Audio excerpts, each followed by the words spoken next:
Okay. Thank you. Thank you, everybody, for attending tonight's meeting of Administration, Fire, and Finance Committee. I'm your chair, Jason Trombetta. Sorry. Obviously, due to... Yeah, Sorry? you are. Go ahead. Sorry? Okay. Sorry, I'm your chair, Jason Trombetta. Thank you. And obviously, due to the spread of COVID, obviously the chambers are closed. Any comments, please forward to Joanne Sheemy at West Lincoln before 4:30. So move on to number 2, any changes in ordinance items on the agenda? Seeing none. Any disclosure of pecuniary interest or conflict of interest? We'll move on to appointments. We have Mrs. Black on item A44-22, Amanda Black, McNally House Hospice, McNally House expansion. There's a PowerPoint presentation, and after the presentation, there is a resolution, council. So I will turn it over to Amanda Black. Is she here, or is there someone else representing her? I will start things off. Both myself and several of us that will be speaking to this evening. Great. So thank you very much for the opportunity to speak with you this evening. If the PowerPoint presentation is available, we could begin to show that. In the meantime, I will make while that's happening, I'll make some introductions.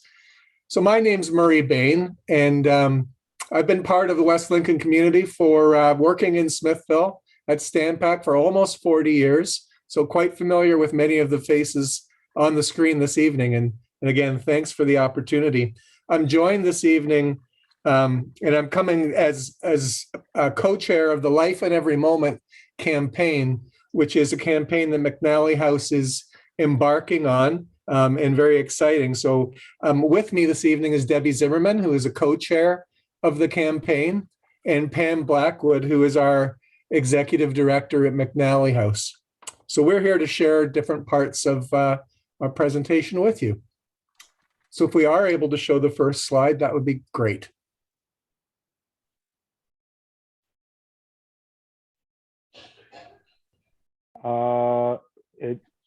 Sorry, through Mr. Bain, are you presenting that? Are you setting that up, or is our staff? What's been arranged? I believe we sent that to the staff to show it. Now, if that's not possible, then we'll figure out a way to make it possible.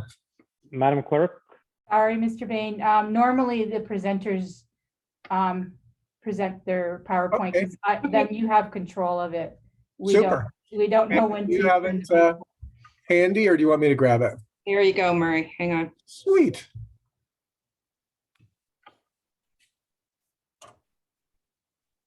There you go. Okay, great. Thank you very much, Pam. And so we'll move along to the agenda. What we're hoping to do briefly this evening is to touch on who we are for anyone who might not be familiar with us, to move through the development of our plans, where we are now, and our exciting possibilities for the future. And we're going to move to the next slide. I think Pam's going to speak to that. Good evening, everyone. It's certainly a privilege to present on behalf of McNally House Hospice to all of you this evening. The first part of our presentation is just a refresher of who McNally House Hospice is, and I'm sure most of you or all of you know about McNally House Hospice here in West Niagara. So we have been open for 13 years now as of the beginning of April. And we specialize in providing palliative care free of charge to those who are living with a life-limiting illness and to support their families. So here at McNally House, we currently have 6 beds. They're private rooms, and we provide 24/7 nursing and personal support staff for those people at end of life.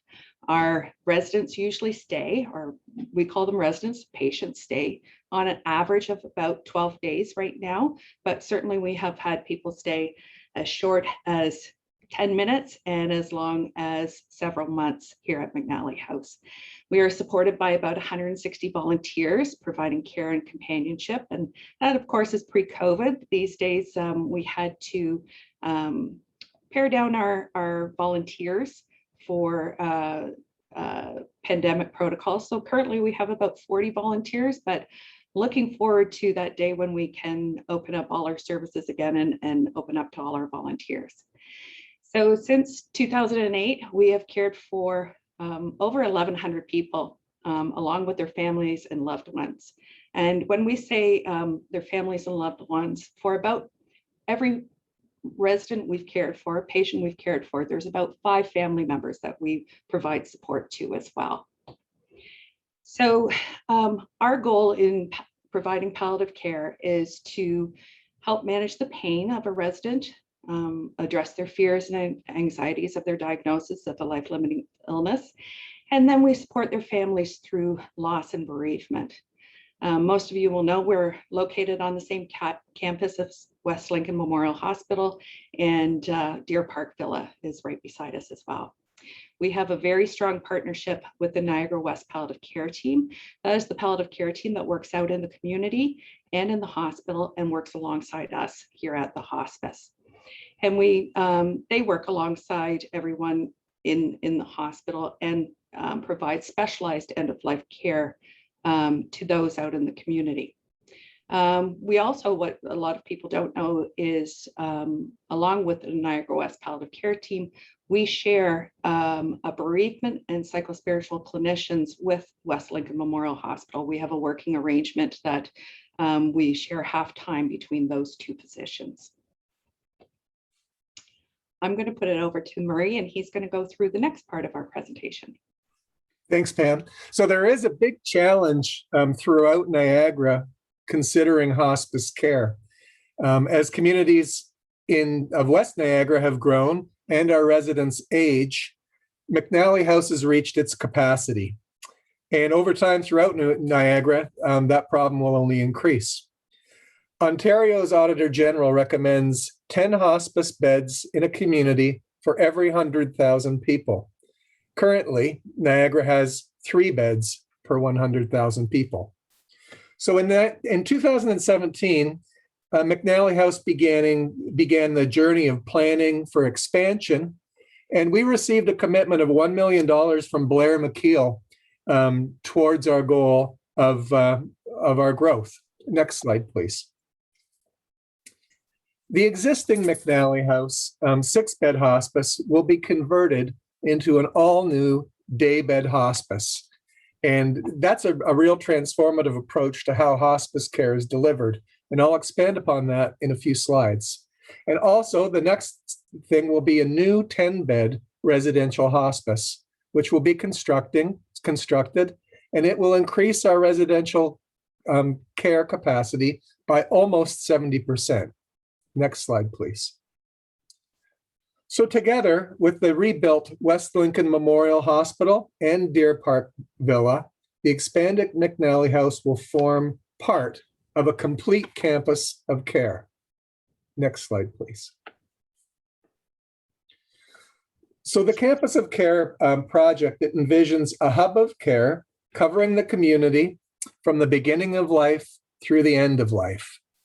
It would share gardens, landscaping, and trails to physically connect McNally House to West Lincoln Memorial Hospital, and there would be connections with Deer Park Villa. We're continuing to work with Hamilton Health Sciences on this concept. Next slide, please. So I'm really excited about what more we can achieve with day hospice. We've had a lot of questions around day hospice and what it is. And I'm going to walk you through day hospice services and why they play such an important part of our healthcare. Next slide, please. So the day hospice fills a real gap that exists today from the time of diagnosis of a life-limiting illness to our final days. Up to a 2-year path from diagnosis to through this very difficult period, and there are really few supports in place for those affected to get through these challenging times. McNally House joins a growing number of day hospice programs across Ontario that have been in existence for over 25 years. Next slide, please. In 2019, over 450 people used the hospice's psychospiritual and bereavement support programs, which really just exceeds our current capacity. So it's not that we're not doing day hospice programs now. It's just that we really need to do a greater number of programs and increase frequency of these. The new day hospice will transform our ability to provide these services. We can provide support to hundreds more people than we already do per year and their families. So this will provide support to help people stay engaged or to re-engage in the many activities that give life its true meaning and its value. Next slide, please. The next component is an all-new 10-bed residential hospice. The new features include an overnight suite for families and loved ones, a family recreation room, new outdoor spaces, a new memorial garden, and family spaces to provide dignity and comfort for those staying by the side of their loved ones in their final days. So we have some progress to date. We've done some land trust transfers with West Lincoln Memorial Hospital, so they've been completed. We've had architects, they've done detailed designs. We currently have a rezoning application in place that is being under review by the town of Grimsby. Our campus of care planning is underway. Fundraising consultants were hired in 2019, and the early phase of the campaign began in early 2020. But as we keep talking about, COVID-19's put the campaign on hold, but we began getting ramped up again in November, and our cabinet was chosen in March, and we are currently actively fundraising. So as we move along to this, I'll let Debbie finish off the presentation this evening. Debbie? Thank you very much, Murray and Mr. Mayor and members of council. It's delightful to be here virtually. But as Murray pointed out, we have a campaign goal of $9.5 million. And with the transformational commitment from Blair McKeel of $1 million, the campaign is well underway, and we've currently raised over $2 million to date. And that's a very short period of time. What we're looking for, as has been pointed out, is that expansion of the additional 4 beds and, of course, a new day hospice. So we're asking the Ministry of Health and Long-Term Care for $800,000 for those, each $200,000 for each of those 4 beds. We were very fortunate to have the town of Lincoln in just a recent presentation and approval of a motion has stepped forward for a ratio of $4.83 per resident over 5 years for a total of $115,000 for 5 years. So we've also, a request has been submitted to the Niagara region for a total of $1.1 million. And I think both your mayor and regional council could provide a further on that, because that request is just being made to the corporate services. So the next slide, please, Pam. So what is our ask? Our ask is the town of Lincoln is that we're asking that we participate in this exciting opportunity. As everyone knows, we've got West Lincoln Memorial Hospital being redeveloped. We also have that opportunity with Deer Park Villa and a long-term care facility, and McNally on a campus site. I think this gives great opportunities for both the region, but also the province of Ontario, to look at a really comprehensive model that has from the beginning until the end of a person's life. So we're asking for support of the town of West Lincoln for the same ratio of $4.83 per resident over the next 5 years, and based on a census from 2016, and I know you've grown considerably as well, looking for $14,000 annually for a total of $70,000 over the next, for a total over 5 years. So we think that's a reasonable ask, considering all the pressures we know you're under as a municipal council, and of course with COVID-19 as everybody's moving back into, we hope, an active economy. So thank you, Councillor Trombetta and members of council for allowing us to present to you tonight. Great, thank you, Mrs. Zimmerman, Mr. Bain, and Mrs. Blackwood. I appreciate the presentation. A lot of informative stuff, and I appreciate you coming this evening and presenting. I will turn to members of council if there's any comments or questions. Any members of council like any comments or questions for the presenters? Mr. Mayor. There we go. And thank you so much for your presentation. And it's I just have to say that you know, the staff, Pam, you've been working us very, very well over the last number of years. I've had the opportunity, and I think some of the other councillors have had the opportunity to go visit the site, and so we understand a little bit the footprint, how that's going to work. I too think that it's a very, very strong site in terms of a campus, having Deer Park and having the hospital there with its rebuild, you know, coming along just fine. And so I really do think that this is a you know, a vital move. I'm very supportive of the principle, of course, you know, but it has to go through that budget process. But you know, in the grand scheme of things, we understand the need, or you know, and I don't want to put words in the council's mouth, but I know that they understand it as well, and we have been also approached by Hospice Niagara, and so you know, and who is also planning an expansion. And so we understand the need is great, and it's very important, you know, to ask. You have a wonderful program.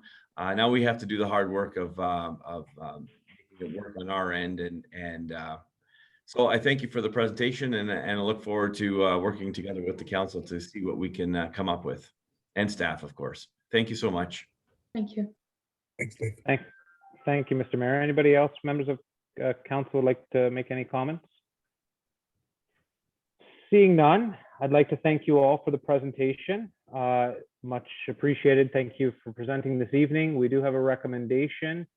You are entitled to stay through our whole administration and public works meeting if you guys choose to, but it's entirely up to you. But thank you for coming tonight, Mrs. Zimmerman, Mrs. Blackwood, and Mr. Bain. Appreciate it. Thank you very much. Thank you. We Okay. appreciate it. Thank you.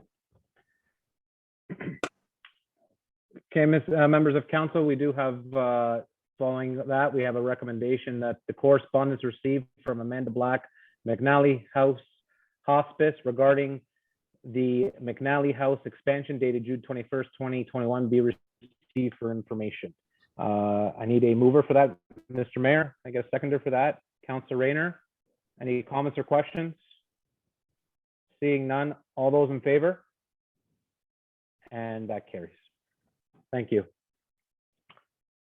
Moving on to number 5, anybody to request any, to address any items on the agenda? Is there anybody, Mrs. Keith, that is in the gallery that wants to request anything or discuss anything? Yes, I do see Mr. Cosby has his hand raised. Chair. Okay, excellent.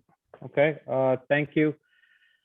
Thank you, Mr. Cosby. If you please can state your name and your address, and I guess the item that you'd like to discuss about.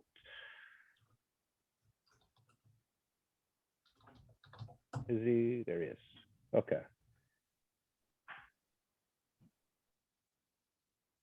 How you doing, Mr. Cosby? How are you this evening?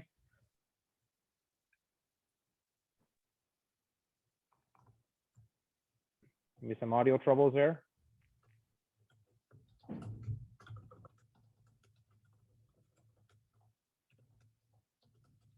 Mr. Cosby, can you hear us?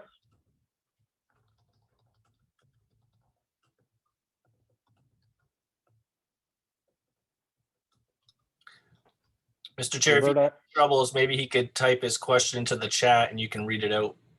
yep. Can Mr. Cosby be able to type into the chat there?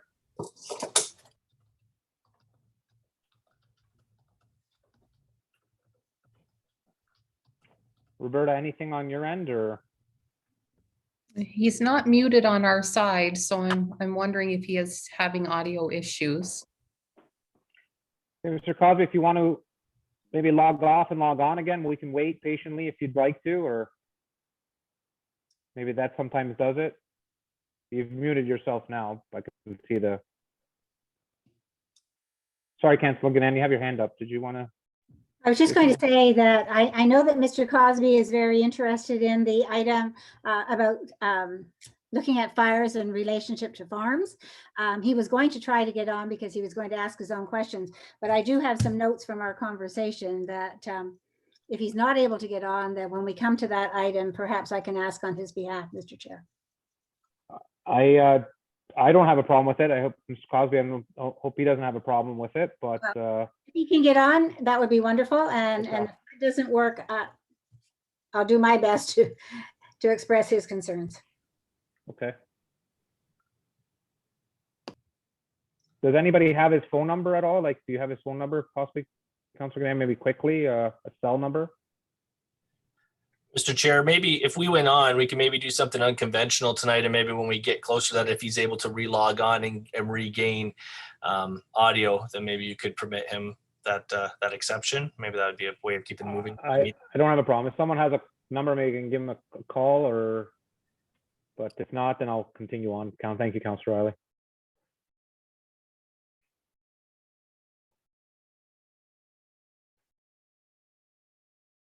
He's unmuted himself there.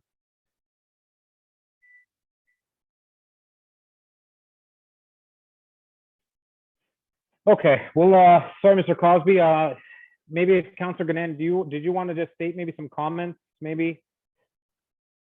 I know this is really not really the formal way, but if you just want to kind of just briefly state a few comments and then we can move on. Okay, well, briefly, we'll give the chief a heads up. In any case, looking at the new legislation requiring fire permits, Mr. Cosby recognizes that there's a farm issue, and he's been very happy about calling into the fire department, having his discussions. Oh, he just said, continue, I'll watch, and Cheryl can comment on my behalf. Okay, so in any case, Chief, what he's concerned about is the permit that you're looking for that has no cost for farms, does that operate the same way as it has in the past? If there was a major job to be done, they would call and you would discuss it with the farmer, and you'd be well aware of the timing and the situation and what was being done. And is that separate from a residential burn in your backyard kind of thing, which you would expect to have a paid permit for? I think Mr. Cosby's concern is that he does not want somebody to report when he's burning his grape debris and suddenly somebody calls it in. He doesn't want to be responsible for paying for a truck coming, obviously. And he just thought that wasn't clear enough. So he was seeking clarity about those two issues and how the fire department sees that still working regarding farmers informing you about what it is that they want to do. So that was a start, at least. So whether you want to wait until the issue comes up and explain it then, at least you're kind of aware of where his thinking was going. Thank you, Councillor Gannon. Chief, would you like to discuss that now or wait till the item on the agenda, Chief? Either or. I mean, I could talk about it now. It's very, in my mind, very simple. The farmers are exempt under the fire code for open air fires. That being said, under the new permit format that we're proposing, they still have to apply online for a permit, put in all the necessary information. There's no fee for a farmer that is a legit farmer under the Agricultural Act. And then he would follow the process for, having a fire on the farm, on his property, and follow the steps through the online process. So it's pretty basic. You'll have to answer some questions. And then if there's issues or they want to have a fire that's bigger outside of the distances and the size of the fires, then they have to seek special permission and put in a fire safety plan. So hopefully that gives you a little bit of guidance there. So I guess further to that, the concern is, are farmers getting a 1-year permit as well? Or are you still requiring, a major burn to be reported in separately online? And I think that's the conflict there as to whether although he realized there was no charge for burning on a farm, that's permitted.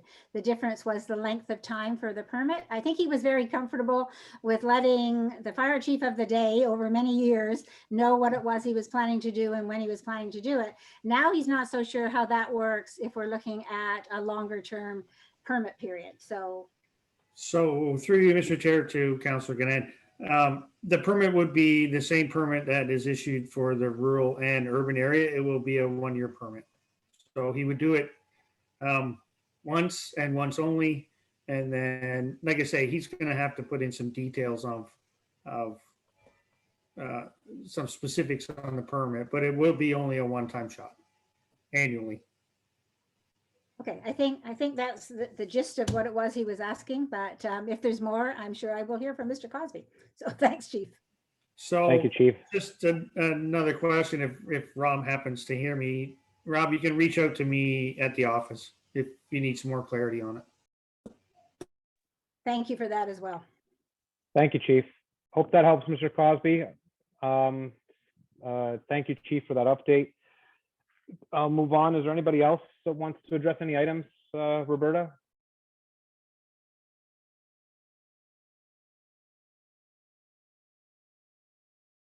I'm not hearing Seeing none. anything. Seeing None? none, Mr. Chair. Okay, thank you. Moving on, consent agenda items, item A45-21. The recommendation that Administration Finance hereby approves the following consent agenda items. Item 1, be hereby and receive for information. Number 2, item 2, be hereby received for information and the recommendations contained thereon with the exception of items. I don't see any. Number 1 was information report, WLFD 09/2021, monthly update, May 2021. And number 2, recommendation report, T-17/2021, development charges 2020, Treasurer's annual report. I need a mover. Anybody first want to pull anything? Sorry, before I ask, I don't see anything. I have a mover there. I had Councillor Gannon. I seen Councillor Riley second it. All those in favor? And that's carried. Sorry, it just will be intentional. Okay, perfect. Sorry, I was just reading the comments in the comments box there. Okay, moving on, staff reports. Treasurer Director Finance Donna DeFilippis, recommendation report T16-2021, financial update as of May 31st, 2021. The recommendation that report T16-2021 regarding the financial update as of May 31st, 2021 be received for information, and that the budget amendment 2021-06 regarding the implementation of the farmers market at a cost of $33,200 funded through the RED grant and $16,000 and a transfer from the contingency reserve of $16,000 be approved, and that the budget amendment 2021-07 regarding the rehabilitation of the public works building at a cost of $100,000 funded through the ICIP COVID-19 grant be approved. I need a mover for that. Mr. Mayor, seconded by Councillor Bradrick. Comments or questions? Councillor Yonker. Yeah, I don't, you just read it as 1,600, but it's 16,600, sorry. So just, I didn't hear the 600, so I just wanted to double check, but I think you read it as 16,000, but it's Okay. 16,600, so. Thanks for that correction, Councillor problem. Yonker. No objections to it though, so. Thank you. Anybody else, any comments or questions on this item? Seeing none, call the vote. All those in favor? And that carries. Moving on, item A47-21, Clerk Joanne Shimmy, recommendation report C04-2021, amendments to the refreshment cart licensing bylaw 2010-20, delegate authority to the clerk to approve the annual license.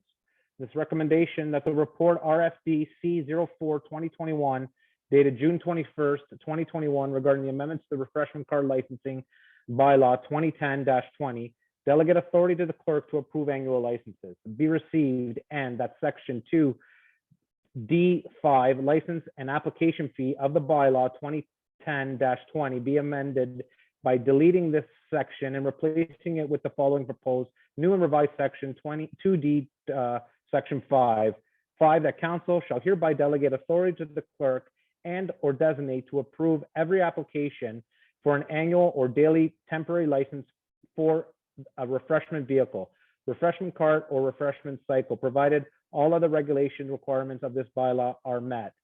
3, that section 3A be amended by removing the following words at the beginning of the clause. At the pleasure of council. 4, that section 3B be added daily before the word temporary to put in the line with proposed new wording of 2D5. And 5, that any reference to the old zoning bylaw 79-14 be replaced with the bylaw number of the new comprehensive zoning bylaw 2017-17, and that the mayor and clerk be hereby authorized to sign a bylaw to implement the above noted amendments. Do I need a mover for that? Councillor Broderick, seconded by Councillor Yonker. Comments or questions? Councillor Rayner? Thank you. I noticed number 3 and number 4 was making corrections. I believe there's one more correction that needs to be made. The last word under item A47,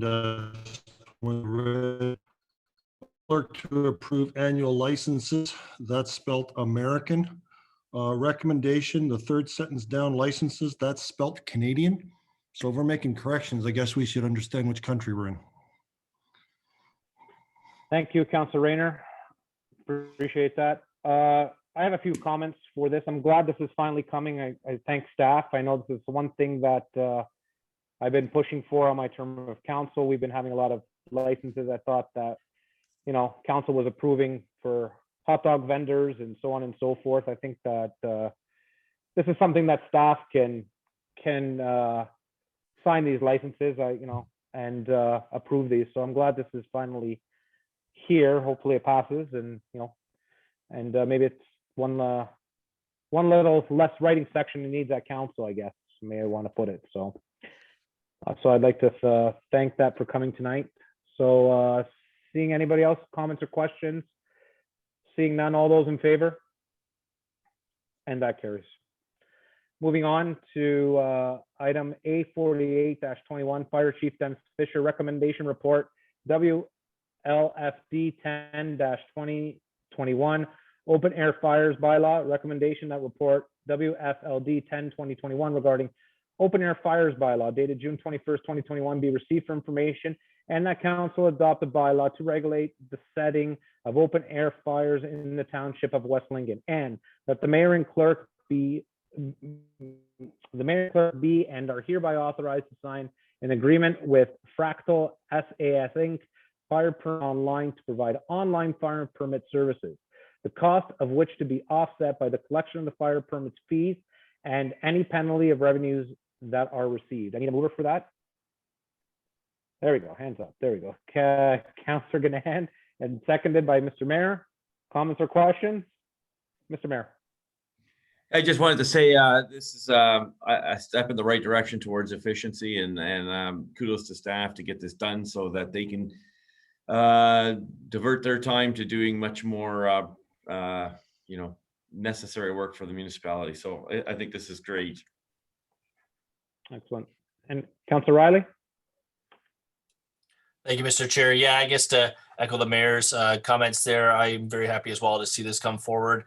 I think if anytime we can help alleviate this kind of pressure from staff is great. I think it's going to serve a great purpose in our community. I know there's many people who are going to jump on this, including myself as a person who usually probably calls, one of many people, I'm sure, 5 minutes before the township closes to get my fire permit for the weekend.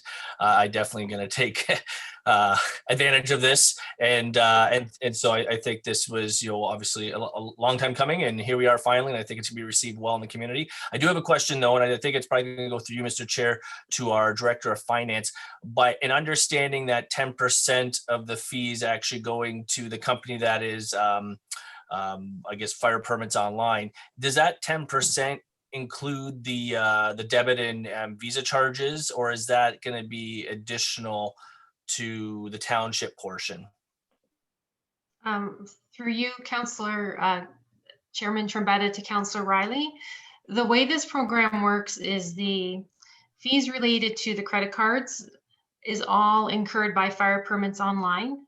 The township does not have an account for credit cards or anything like that. Okay. So whatever fee we charge is the fee we charge, and then they keep a portion of it. So Okay. there's no additional costs. Okay, so 10%, it's safe to assume 10% probably covers their whatever profit they need to make, because we're also paying, what is it, almost $200 a month for this service, and then that contingency is covered there. Okay, so I just wanted to have that extra clarity and understanding that. So other than that, I think this is fantastic, and thanks you guys again. Thank you, Councilor Ron. Any other comments or questions? I got one. I know this is a yearly fee to Mr. Director of Finance, Donna V. Philippus. It's a yearly fee of $35. Is that correct? Through you, to you, Chairman Trombetta, yes, it is. So just tell me, I've never seen this or how it works if we get any questions. So you pay the one-time year fee, and then I guess it's open to burn when you want to. Is that the way it kind of works, or no? Chairman Trombetta, I think Oh, okay. I'll go to the the chief Sorry. should answer that. Yeah, thank you. Sorry about that, Donna. Yeah, go ahead, Chief. So, so basically how it works is you go online, you fill out the permit, whether you're rural, urban, or farmer, and you pay the one-time fee. And yeah, there's going to be information there that you're going to have to put in on location of where your approximate location of your fire pit is. So, because there is distances that you got to meet. So it just makes it easier when you apply for the permit online, you put the distances, or you put your location, and then yeah, you don't have to tell me if you're going to burn today, tomorrow, or the next day. There is an option in the online portal, if you wish to use it, is that you can go online and say, oh, by the way, I'm burning today, but it's optional. It's not something that you have to do. It's a one-shot deal. Okay. Perfect. Okay. Thank you for that. Any other comments or questions? Councilor Rayner? Yes, through the fire chief, what are the levels of penalties? They would be in Schedule E, and they range from 300 to 500. And then it could range a little bit higher if it's a regular infraction. Then it gets into $410 a truck. So, but the reason I'm asking this is it's quite often you drive in the country, especially on the weekends, and you see a bonfire in the backyard. So anybody can call in and say they've got a permit for it, and if they don't, they're going to get a $300 fine. Is that what you're saying? So the way that it works is you're gonna phone in and get a permit. If you don't phone in and get a permit, and somebody calls on you and the truck goes there and you don't have a permit, there is a one-time grace period that I'll give you, because it's a new system that we're laying out, that you get a grace period of one time to go and apply for your permit for the next time. But if it's a reoccurring thing, then you'll start to get fined. Yes, 100%. No, that seems fair. I just wanted the grading purpose, because this is new. A lot of people out here have had this traditionally forever out in the country, that they have a little bonfire in the backyard. They would never think of calling because it's never that big. It's just something for the kids around, and maybe some, marshmallows or whatever, and that was it on a Saturday night. So, but somebody driving by could call it in, is what you're saying, and they could send the trucks out now. Yeah, so it's going to get logged at dispatch, but the chances are dispatch is going to err on the side of caution and send a truck. The thing with this system is we're going to have a tablet in the truck, so we can look it up in the truck whether they have the permit or not, right on scene, which makes it very easy. We don't have to call dispatch. There's no somebody forgot to email it to dispatch. It'll be in the system. We'll be able to log onto the system and see who has a permit and who doesn't in the truck itself. So yeah, the other thing I was concerned about is to get a call somewhere that you have to go to check something very frivolous, to find out that we have a major call and one of our trucks is going in the wrong direction now. That was kind of the thing I would be concerned about. Lincoln has the same process, and so having discussions with Chief Hudson down there, they found it like so much better with the online permit, and once it's a little bit of an educational thing too. So Sarah, our new admin person, who's been taking calls since she started, has been telling people that this new change is coming down the pipe. So it's been really receptive for residents that have been calling in on the weekends and on Fridays. But it's really going to take a lot of load off staff taking phone calls, because they probably take 30 or 40 phone calls on a Friday. So a lot of staff time will not get used up by taking phone calls going this method. Yeah, good. All right, thank you. Chief, I had one quick question, Chief. I was just thinking, when we have, let's say we have a dry summer and, you know, there's no burn, fire ban, this and that, are you still able to obtain a permit, or the permits are on hold? Like, how does that work? So if you happen to have a dry summer like they're talking about, we're potentially having this summer, once I issue the fire ban, all fire permits are null and void. Okay. And then once the fire ban gets put back on or taken off, then the permits go back valid. Okay, But great. if the fire ban goes on, then the permits are null and void. Okay, great. Thank you for that. Councilor Riley? Thank you, Mr. Chair. Yeah, I kind of have a question. How are we getting this information out to the community? I guess we're probably hoping the media might cover this, and hopefully they do. But if they don't, are we going to send out some kind of notice to each resident? Like, I don't know if there was a plan for that. Are we just hoping they stumble into this as they call in, as when they inquire or require it? Sorry. I was just kind of curious if there's some thought put getting this messaging out there. So I guess to you, Mr. Oh, sorry, go ahead. For you, Mr. Chair, to Councilor Riley, I believe, correct me if I'm wrong, Donna, but we sent something in the tax notice or the water bills? Through you, Chairman Trombetta, to Councilor Riley. Yes, the tax bills will be issued at the end of the month, and we always have an insert with those tax bills. And they will include a little section on this new procedure. That's awesome. Thank you. Thank you. Sorry, I thought I saw Madam CAO's hand come up there, and then, did you want to say something, Madam CAO? Thank you, Chair. The one thing I just wanted to say is that in terms of some of the questions that were asked, the same sort of practice follows right now. If you were to do a burn without having asked for a permit, you would have been subject to those fees.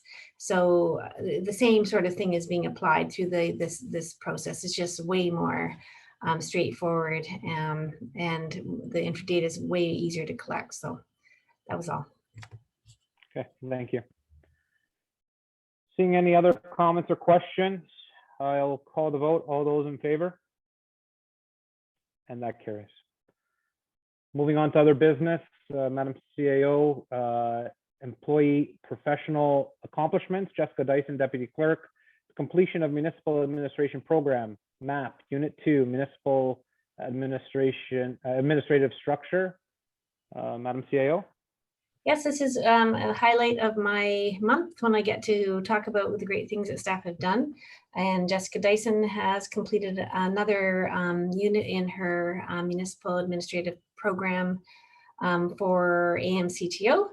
And so it also shows that our staff are continuing to, with their own professional development, while continuing to pivot and serve as best we can through our reopening plan. So kudos to Jessica and to all other staff that are continuing to do ongoing professional development.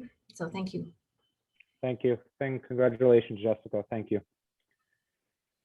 Moving on to item A50-2021, Councillor Shelley Broderick, Land Acknowledgement Statement, Council and Standing Committees of Council for discussion, and the recommendation reads that a memorandum dated June 21st, 2021 regarding land acknowledgement statement for council and standing committee be received, and that the Township Council authorizes staff to adopt the practice of using a land acknowledgement statement to be read as a standing greeting at the beginning of all council and standing committee meetings of council, as delivered by the mayor and or committee chair commencing on with the June 28, 2021 council meeting, until the amendment of the township's procedural bylaw is made to formally include the acknowledgement of the statement, and that the land acknowledgement statement reads as follows. On behalf of the members of the committee and members of council and staff, we wish to acknowledge this land on which the township of West Lincoln operates. The land on which is gathered is traditionally territory of the Haudenosaunee and Ashinabeg people. When I had our committee meeting, I read it better, but usually when it's time to do it, it's a little tougher, but please forgive me, people. And it's still home to many Indigenous people today. We are grateful to have the opportunity to work here today and to follow the Haudenosaunee system of blending laws and values and the Anishinaabe belief to strive to live in harmony and balance through the municipality. We acknowledge that we are all treaty people and accept our responsibilities to honor our relations. I need a mover for that. Councillor Bradrick, seconded by Councillor Ganand there. And I will open up the floors for comments or questions. I saw the CAO's hand first, so maybe she want to speak before council goes, Madam CAO, or do you want to wait till members of council? In fairness, I do have something to say, but council goes first. Okay. Goes first. So let me see. I saw Councillor Bradrick, since your motion, you can go, and then I saw Councillor Rayner, Mr. Mayor, and I think I saw Councillor Ganand as well. Go ahead, Councillor Bradrick. Thank you, Chair. When I first came on board council back in December, I was surprised that there was no land acknowledgement as the starting part of each meeting.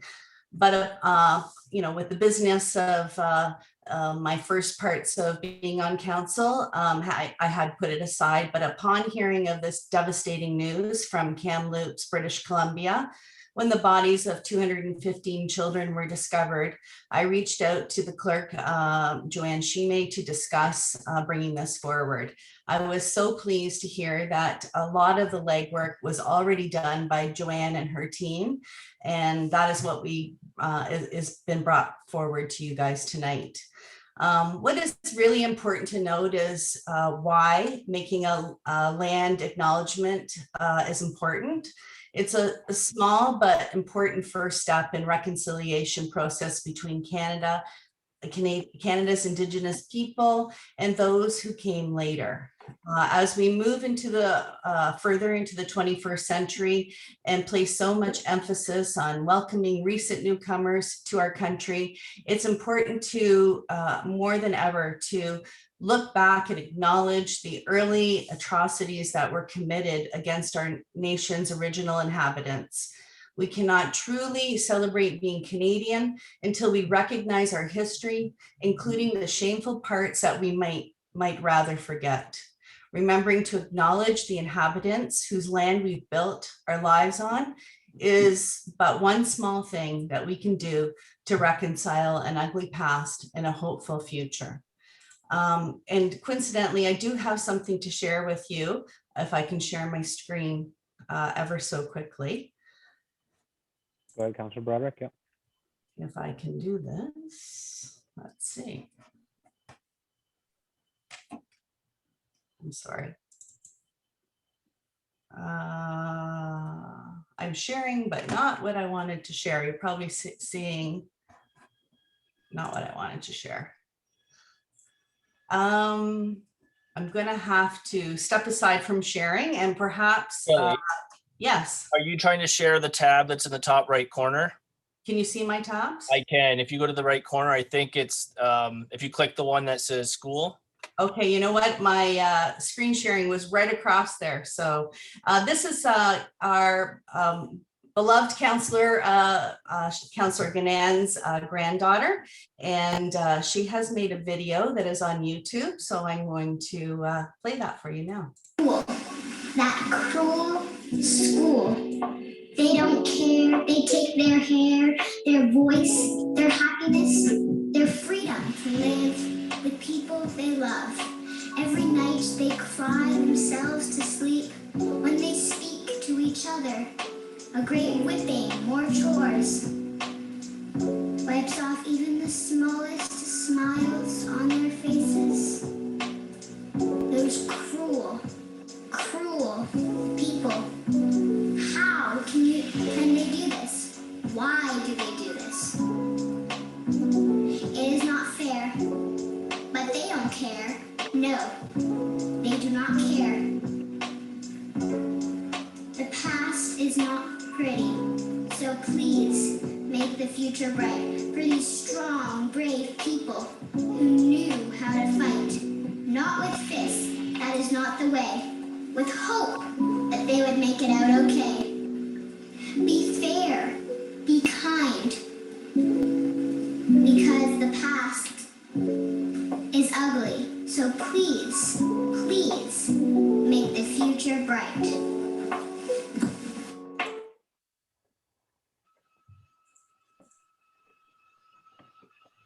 And that's all my comments. I don't think nothing else needs to be said. Thank you, Councilor Broderick, and thank you for that lovely presentation. It's cute. I'll go to, I think I had Councilor Rayner, then I had Mr. Mayor, then Councilor Gannon. Councilor Rayner? You're on mute, Councilor. Sorry, Councilor, Mr. Chair, I did not have my hand up, but thank you. Oh, sorry about that. Then I saw Mr. Mayor and then Councilor Gannon. Go ahead, Mr. Mayor. Well, first off, I think there's a proud grandma here, so kudos to Councilor Gannon, and thank you for that. And my very much in support. It was something that I also too found a little remiss as I came into the regional and NPCA. At the NPCA, we also did initiated land acknowledgements probably about two years ago, year and a half ago, anyways. Now I was under the understanding or that generally speaking, at the various other levels, we do that at the start of council meetings only, when we have the singing of the national anthem and we do our opening petition, and it would be part of that opening exercise of our official council meetings. So I'm just curious to know about the proposal part that includes committee meetings, and why that was chosen as well, or is that again, just kind of drawing from the experience at other levels of municipality, at the region, at NPCA. Thank you, Mr. Mayor. Go to Councilor Broderick, since it's your motion. Yes, through you, Chair, to Mayor Bilsma. That work was done, but some of that legwork was done by Clerk Shime and her team. However, I do think it is important to do at the beginning of each meeting. We do have different representatives, different visitors coming to different committee meetings, and that acknowledgement just reinforces to the general public, as well as people who would be watching and participating in council meetings. There's different people that come to committee meetings. So my thought is that it would be at the beginning of each of those meetings. Okay. No, I'm just kind of going by what's out there. So if we could get just an answer as to what other municipalities, because I know that this is happening in other municipalities. It was something that the COO and myself did speak about earlier as well, and that was my only concern about, or the only reservation that I had, was that it would be spoke. And I'll say this: I know that some people have challenges with the Haudenosaunee, and I think a little bit of practice, maybe we can spell it out, or and get good at it. I really believe that we can get good at it if we try saying the names. We don't have to apologize through it, but I think it's very important that if we proceed with this, all of us take time to practice the tribal names. So that's just an aside. In general, in the main, I'm very supportive of this. So thank you very much. Thank you, Mr. Mayor. Councilor Gannon. Okay, so thank you very much, Councillor Bradrick, for sharing that. It is my granddaughter. She's 10 years old. She goes to school in Toronto and has a very good fortune this year of having an Indigenous teacher who has introduced a class of grade 5 children to all kinds of things that I wish I had been introduced to when I was in grade 5. There are a lot of things that these children have an opportunity to learn and change moving forward. And Myra would be very happy to know that that had been shared tonight, as would her teacher, who shared it with his Indigenous elders today as well. So thank you. Councillor Riley encouraged me actually to reach out and share that. And our CAO and our clerk, I sort of checked it out with everybody because I wasn't sure, but obviously we're very proud of her and of the fact that she sort of is the face of the future. You know, she's a young person who really has learned to care about past indignities and just atrocities without having a real sense of how awful it really was. You know, she's sort of been protected from that a little bit. I do think that this is a very important part of our moving forward as well as a municipality. I was really pleased long before I knew that this was coming on board, to hear that the work had been started. I think that there will be changes that need to be tweaked over time as we move forward. And I think we need to build in a resolution, and I think our CAO will speak to that allows for those changes to be made. I think this is a growing process. I think this is something that we will probably tweak over and over again as we move forward, but it is really, really important, I think, that we make a start. So thank you, Councillor, for bringing that forward tonight, and thank you to the staff who helped with it. Thank you, Councillor Ganand. Councillor Yonker? Yeah, as well, I just want to express my support of the intent of this motion. And I think a lot of Canadians don't realize how many different tribes and nations were here. And you know, we hear Six Nations, Iroquois, the Seneca, the right, but there's so many different little tribes and that were displaced and moved around, and there's a lot of different history. Sadly, a lot of it wasn't good. There was some good history as well, and I think this is speaking to what's happened here a little bit with the certain tribes, and definitely when I seen this, I will be honest with you, I'm like, oh boy.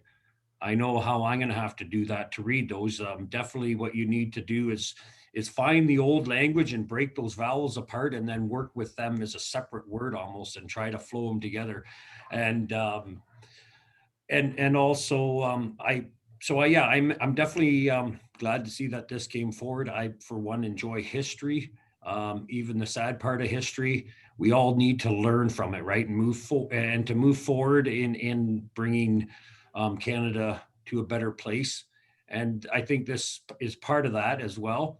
And I just had the same question as the mayor did. I'm not saying I'm against doing this, but definitely I would kind of like to see it as a council thing with the Singing of Old Canada. That's my personal feeling as well. But I think it's, I just, that's the one question I had, the same question. Does it for committee and for council? And I kind of understand Councillor Bradrick's, you know, that it needs to be brought forward. And I think it's being done if we do it at a council meeting enough, just as we sing O Canada at just the council meetings. So it's, and thanks for sharing how to pronounce, just seen that in the chat. So definitely something we'll be practicing and getting my wife to make sure I'm saying it right before we, but yeah, so that was just my comment as well. Thanks for bringing this forward. And I would like to see it just as a council thing, but if we see what other municipalities and regions are doing, maybe we can kind of go from that as well. So thank you. Thank you, Councillor Yonker. Councillor Riley? Thank you, Mr. Chair. Yeah, I guess I would weigh in here as well. I obviously fully support this. I know when Councillor Ganand had shared the video with me earlier today, it was from such a young little voice there. It was very powerful and moving poem that she had spoken there. And so it really it made this, considering the day that we have today, as well as the motion that was before us, it just kind of seemed very fitting. And as far as hearing some ideas about, when this should be read, I know the first thing that went through my mind, I'm like, oh, this, because of what we've done historically, this kind of seems like a council thing, but maybe this is where we pivot from that, and we kind of really change that, the way how things were done before, because we don't want to, obviously we got to learn from our past, and maybe this is how we apply ourselves, whether we're dealing with planning, administration, or public works, that reminder and keeping it present. And maybe we should even be including the opening statement that we hear every fourth Monday there.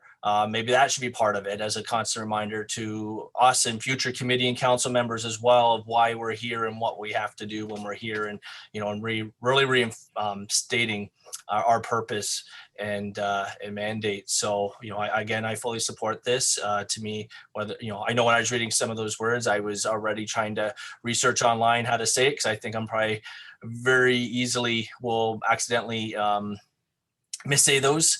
I'm sure I won't be alone. I also wonder if there's a possibility for the clerk to maybe to have it come consistent from a voice. Maybe if we wanted one person to maybe read it, if that would make people feel fine, I'd be all right with that. But either way, I think it's important, and it's one step towards at least our community, as well as other communities, going towards reconciliation there and moving forward. So anyways, thank you. Thank you, Councilor Riley. Any other comments or questions? Madam CAO. Yes, thank you, Chair. To the committee, when the municipality joined the Coalition for Inclusive Municipalities and through the regional framework, a Diversity and Inclusion Local Area Municipality Committee was formed, and I proudly sit on that. And this topic has been coming up quite frequently, and there's lots of discussion about what and how and all these items that we're talking about tonight. And I understand that we want to do things properly. And while the current land acknowledgement that is being presented tonight is as it is stated, there are other First Nation groups that are looking for inclusion as well. And that is all being explored right now. And also the concept of when, so the conversation tonight about whether it's at committee or council is also being discussed. Like today, a question came up. So this is all very, very current. At our CAO meeting this morning, the chair of the Diversity and Inclusion Committee made a presentation to the CAO group. And the questions came up, and somebody said, is it proper to do it on a Zoom call? And so there's just a lot of things that we need to learn. And so I would really think it would be great if you would add an additional resolution to say that this be adapted to be kept consistent with the regional approach as we move forward, so that we don't lock the words in specifically in the procedural document, but rather our procedural bylaw, but allows us to be able to keep moving and evolving as it evolves. Thank you. Thank you, Madam CAO. So I guess the CAO's, I will turn to Councilor Broderick.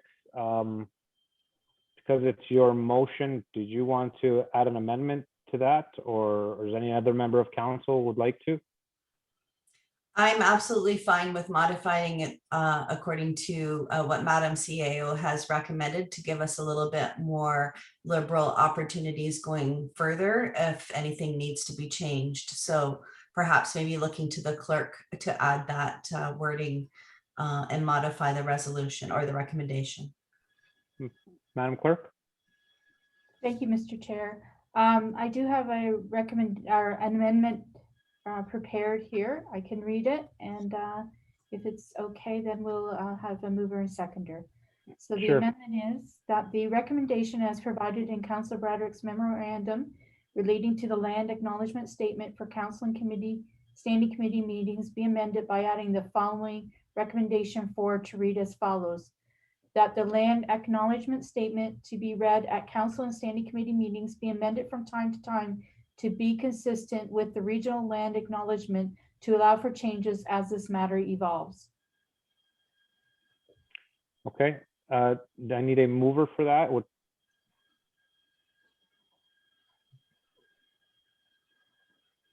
we need a mover and seconder, Madam Clerk, right, for that? Yes, yes, that's Amendment? correct. So I need a mover for that. Councillor Riley, a seconder. Okay, Sorry. all those in favor? Sorry, I missed the moved and seconded. Sorry, I can't see the screen. It was moved by Councillor Riley, seconded by Councillor Broderick. Thank you. Yep. All those in favor of the amendment? And that's carried. Back to the original motion as amended. You have a mover and seconder for that, Madam Clerk, right? Yes, I do. It's Councillor Okay. Broderick and Councillor Gann So this, second. so this is to the motion as amended. I don't know if there's any more comments or questions, but don't see any. So as amended, all those in favor? And that's carried unanimously. Thank you. Thank you, Madam Clerk. Thank you, Madam CEO. Moving on, item A51-21, Councillor Gann. Support of the Town of Pelham's resolution, accessibility issues for seniors. For discussion, the recommendation that the resolution from the Town of Pelham pass at their regular meeting of May 17, 2021, which identifies its access to essential services through electronic means only as an accessibility issue for seniors, to be received and supported, and that a copy of this resolution be sent to Niagara Region and its lower tier municipalities, Niagara Age Friendly Network, Joint Accessibility Advisory Committee, MPD Allison, and MPP Sam Moosop, the Honorable Raymond, Co-Minister of the Seniors and Accessibilities of Ontario, and that the Honorable Raymond of Ministers of Seniors and Accessibilities of Ontario be requested to review and take action if necessary, whether the changes of digitalizing essential services are bearing seniors and vulnerable populations from accessing essential services, and to advocate for seniors and vulnerable populations and their rights to access essential services. I need a mover for that. Councillor Gann and Councillor Rayner. Comments or questions? Councillor Gann, it's yours, and then I got Councillor Rayner. Okay, thank you, Mr. Chair. I'll just speak briefly to this. You know that we have an age-friendly advisory committee. What you may not be aware of is that each municipality now has an age-friendly advisory committee, and we regularly meet under the Niagara Network, the age-friendly network. And the topic of discussion often is in relationship to older seniors. So seniors generally 80 plus, but not necessarily, and also people with various disabilities. So one of the issues that has been brought forward by the Town of Pelham, their advisory committee, they began this, was to really look at the fact that more and more government programs, government forms that need to be filled out, things like the new dental program for low-income seniors, things like even the vaccine registration, many things are expected to be done online. And we have seniors in our municipality, as well as others right across Niagara, for various reasons, do not have access to this. Our clerk, Joanne, told us about having to deal with something for her in-laws, but not everybody has the benefit of a Joanne Shimei to help access online things. And so the decision was made at the Niagara Network that we needed to really bring this to the attention of the ministry, that the expectation of people sitting in mainly Toronto, I will be blunt, making decisions about new programs and how they should roll out, the expectation is that that would all be online and that people would have access. And we know that that access is unfair. So we have seniors who A, do not have reliable internet. B, if they do have it, it's an extreme expense for them. And we also have some that don't have computers at all and are reliant on some help, or just are ignorant of the programs that are out there that supposedly are to support them. So I first saw this and knew it was coming from Pelham. And then I saw that Waynfleet had also supported it and sent it on, and I asked to bring this forward because I think we should do the same. So thank you. Thank you, Councillor Gann. Councillor Rayner. Thank you, Mr. Chair. I know you pushed hard to get this through, thinking of me, but then Councillor Gann mentioned 80 and over, so I guess it's just the fact that I may not be quite as literate as I should be for my age, that I'm not 80 yet. But I certainly understand and agree with what they're saying. We do have a computer. I find the thing frustrating, and I'd be more than happy to take it to the the rifle range at Silverdale once in a while and practice on it. But I find it frustrating. Even my wife says to me sometimes, "How did you make it do that?" I said, "I don't know. It does it." She said, "It was never before." So I create new things in computers, trying to use them that's never been done before, but I find it at times extremely frustrating. Thank you for putting this forward, and thank Councillor Trombetta for reminding me how potentially important this could be to me. So anyways, let's move forward. We'll try to get better with time. Thank you, Councillor Rayner. Any other comments or questions? Seeing none, I'll call the vote. All those in favor? And that carries. Moving on to members A52-21, members of committee. Any verbal updates from any members, boards, or committees? Anybody? Members of council? Oh, Mr. Mayor, go ahead. Yeah, thank you. I just wanted to mention two things briefly. First off, the Gleaners hosted a fundraising strawberry social the other day at their facility, and was well received, and another opportunity to peek inside the doors and see the how the facility hasn't changed much on the inside. I know it changed the footprint on the outside because the second dryer largely went on its own footprint, but just wanted to highlight that event. And the second thing, I want to plug our CAO gave us the little information cards. I think everybody got some. And probably the most exciting thing, or the one thing that I wanted to highlight, was that our population of our municipality is now 16,370 people. And I think that's quite significant. We've always had the number 14,500 kind of ingrained, and we have to get a new number in there, 16,370. So I thought that was the most significant change. Obviously, we didn't change in geographical size, but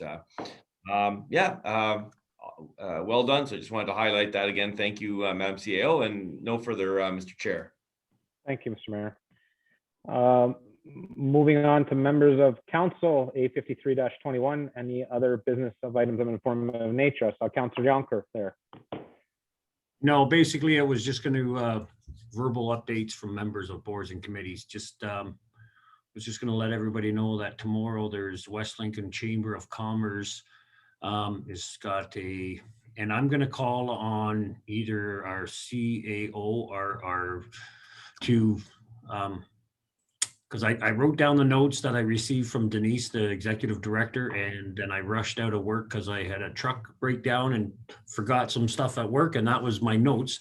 But they're having I don't know if one of you can update me. It was Stan Pack is going to be speaking there, and that's why I wanted to make sure we brought it forward, and just to thank our for the Denise for organizing it, and also for Stan Pack being a big part of this and actually doing a presentation tomorrow.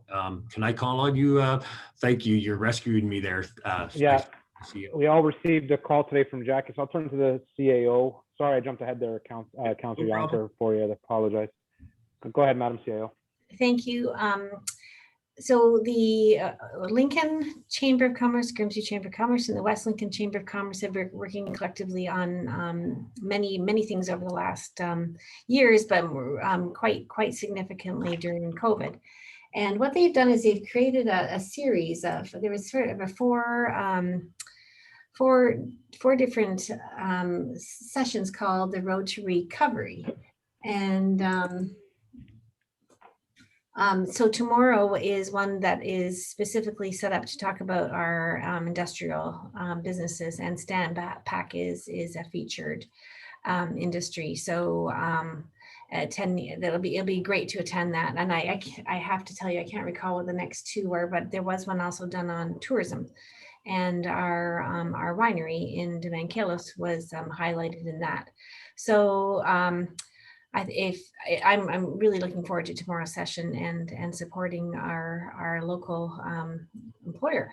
And what they tell me now is that ice cream is just not a dying product. It is booming in their product development for those sorts of covers. It continues to grow, but they have a lot more to say than that.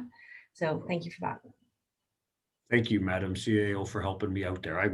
There's my technology weakness shining through. I'm trying to find it on the email, and my phone's not acting quick enough as I'm remembering I needed to mention that. So thank you. Through you, Mr. Thank Chair. you, Councillor. Thank you, Councillor Yonker. Councillor Gann? So it is tomorrow from 10 to 11, and it's not too late to register if you haven't already registered, and you're able to do so. So that was good. So the other thing coming up, just so that council are aware, while we're talking about boards and things, the chamber is getting ready to do their business awards. It will be an online event unless a miracle happens in the fall and we quickly pivot some and do some kind of a gala. But right now it's meant to be October 21st, and it is online, recognizing businesses.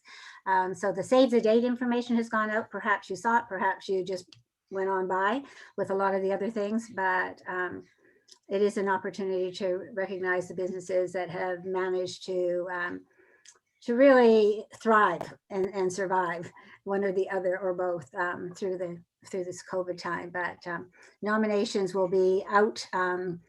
Be looking for calls for nominations by the end of June into the first week of July, and then they will close by the end of the summer so that the rest of the program can be put together. So that's all. Thanks. Great, thank you. Thank you, Councillor Gann. Councillor Riley?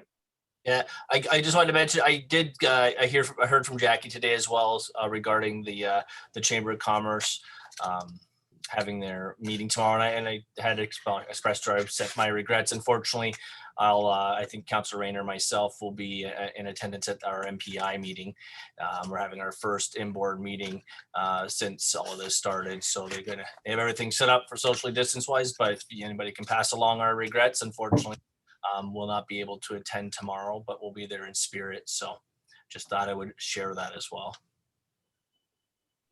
Thank you, Councillor Riley. Sorry, you said in-person meetings? They're scheduled in-person Yeah, meetings this tomorrow? is our first meeting back. So in person, some people might be tuning in remotely. For the most part, I don't know what the enrollment is, but they did ask for those who want to come back. They have us different rooms set up and all that stuff, so we can all be done in a safe manner. Anybody else for verbal members, updates to members of committee or boards? Okay, any members of council, any other, moving on to item A 5321, members of council, any other business items of an informative nature? Nope. Seeing anybody new business? There are no confidential matters. So I guess I will adjourn this meeting at the hour of 7:48. Thank you. I'll turn the floor over to Councillor Chair Yonker. Thank you, Councillor Chair Trombetta. Can we just take 5 to That's trend? what I was just going to say. Can we take, yes, thank you, because I'm. Your chair. All right, we are recording. So I guess I will call this meeting of the Township of West Lincoln Public Works Recreation Arena Committee of meeting number 6, Monday, June 21st, 2021. Due to the efforts to contain the spread of COVID-19 and to protect all individuals, the council chamber will not be open to the public to attend council meetings until further notice. The public may submit comments for matters that are on the agenda or request to attend the virtual meetings by July 21, 2021 before 4:30 p.m. I guess I'll ask the clerk at this time, is there anybody that has reached out, sent an email, or that you know of? No one that I'm aware of, Mr. Chair. Okay, thank you. The meeting will be recorded and available on the township's website within 48 hours of the meeting. Number 2, change in order of items on agenda. Is there any?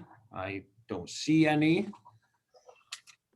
Disclosure of pecuniary interest and or conflict of interest. I see none. There are no appointments or presentations. We have number 5.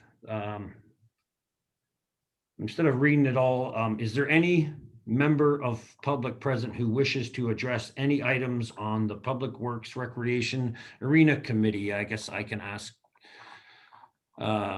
Roberta Keith, is there anybody that you Seeing none, Mr. Chair. Okay, thank you, ma'am.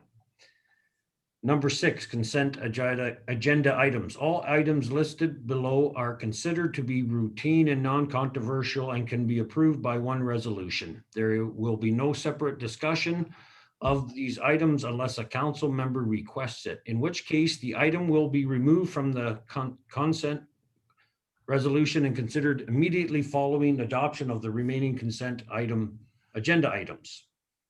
And there's items 6.1 is item PW 27-21, that the Public Works Recreation Arena Committee hereby approves the following consent items, and they are 1, West Lincoln Public Library Board minutes of May 14th, 2021, information report Rec-08-2021, West Lincoln Community Center and Recreation Service COVID-19 update.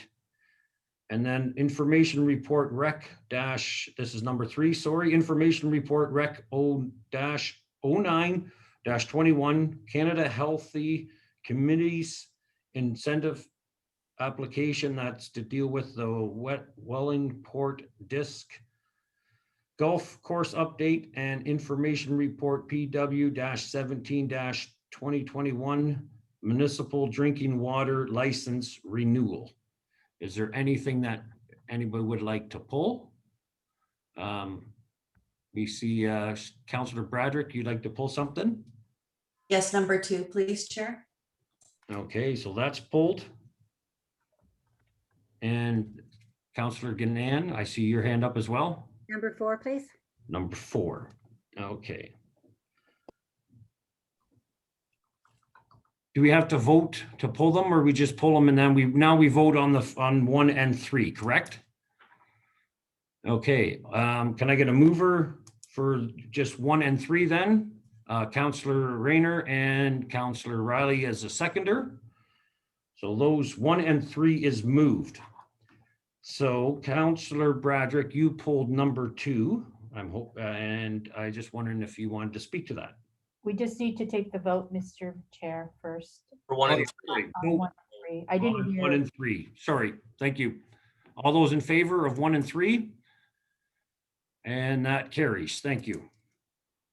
Now we'll go to Councillor Bradrick. Go ahead, ma'am. Sorry.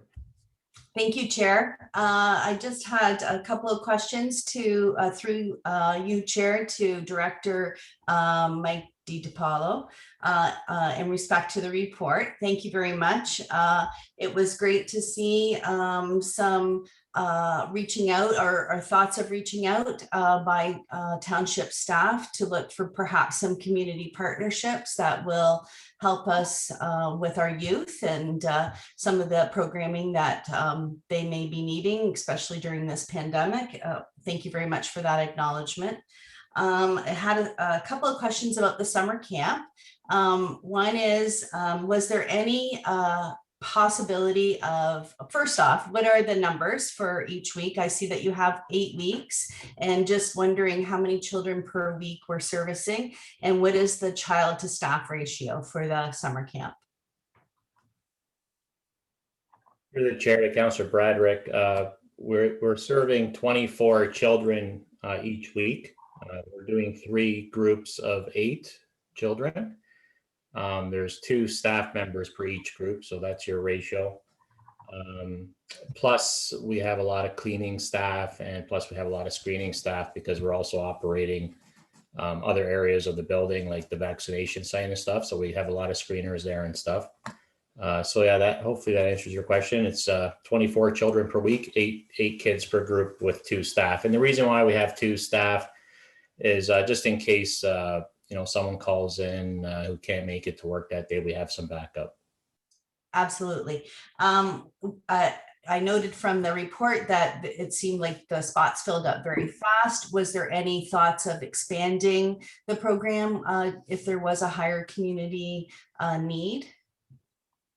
Through the chair to Councillor Bradrick, we are taking a waiting list, and we're just trying to, we didn't have summer camp last year, so this would be our first time kind of holding camp with the new protocols in place. So we do have a waiting list. I think we'll try to see how it goes over the next, over the first few days of camp or the first week. And then if we have the resources and if we feel comfortable to take on more kids in the later weeks, we will consider that. Awesome. And we're just keeping in mind, we're trying to, there are some capacity limits with, like our gymnasium is occupied by our vaccination site. So we're running the 3 groups in our gymnasium, in our arena, sorry about that. And we're also using the program rooms upstairs for their lunch breaks and snacks. And we're using that room for crafts. So, we'll keep in mind what capacity, number of capacity we could have in those rooms when we consider adding more children to the program. And one final question, if I may. I noticed that, I think it was on the website that I was reading, that it was a call-in process for the registering of camp. So I'm not sure if that's something that we always do every year, or if that's just this year that was done. And if so, have we ever looked in the past at an online booking portal to assist that process? Through the chair to Councillor Bradwick. Through the chair to Councillor Bradwick. We never had an online registration system. We always did it by call-in, but we are implementing a new software system that will allow us to do that. So we'll have it in place for next year's camp. Great. Thank you very much, Director. That's all my questions. Thank you. I see Councillor Ganan, and then we'll go to Councillor Riley. So Councillor Ganan, go ahead. Sorry. Yeah, go ahead. Thank you, Mr. Chair. Sorry, I also had a question, so I was glad that Councillor Bradwick pulled number 2. I'm looking towards the fall programming, knowing that we could move to stage 3 if all goes well by the end of July, and looking forward to the fall. I have been receiving already questions from seniors mainly, wondering about the walking track. And so I'm knowing, because we kept getting information about vaccination clinics and ongoing clinics, I'm wondering if the two can work together, if there's a way that staff is looking at putting those plans in such a way that the walking track can be open in the fall, if other things are open at that time. So again, to the director, please. Through the chair to Councillor Ganan. Yeah, once we're able to open the walking track per the provincial guidelines, my understanding is that won't happen until step 3, which you kind of mentioned would be end of July. We will be able to allow people into the walking track, or we have plans in place to allow residents to use the walking track while the vaccination clinic is still going on at the same time. Okay, so that's really good news. And are we going to be able to get that out somehow? Will we use social media or some way to let people know that that's available to them when the time comes? Through the chair to Councillor Ganan, yeah, we could use our website, social media, or put out media releases. We'll put together some kind of campaign to get the message out there. Okay, thank you. Thank you. Councillor Riley, go ahead. Thank you. Thank you, Mr. Chair. Yeah, I guess my question, one question I had was the walking track, but the other question was, Councillor Bradder kind of spawned it for me, is, and through you, Mr. Chair, to the director, and I'm probably putting you on the spot here, so if you don't have the numbers, by no means, don't feel obligated to answer, but I was just kind of curious, do we know what registration numbers were like pre-COVID? We hear the 24 a week now. I just kind of curious what those numbers, some kind of ballpark, what the difference is between before COVID or before the pandemic until now. Through the chair to Councillor Riley, I'll take that away and maybe perhaps mention that in next month's report. Okay. Yeah, I was just kind of curious how much of a difference and how much of an impact it's having. Do you have off the top of your head, through you, Mr. Chair, to the director again, how big the waiting list is? Like, are we talking about a dozen people, more or less? Through the chair to Councillor Riley, I don't have that people on the waiting list currently. Nope, not a worry. So anyways, that's all my questions. Thank you, Mr. Chair. Thank you. Councillor Rayner, you got your hand up? I believe, yes. Go ahead. Yes, Mr. Chair. Thank you. I'm just a little confused because Councillor Ganan brought up the accessibility issues for seniors in the admin that we just finished. And the discussion just was about that people would call in, and they've had a history of calling in. And next year we're going to go online. So it's almost the reverse of what Councillor Ganand and everybody approved just 15 minutes ago. And we finally got one left for the old guys to use a telephone.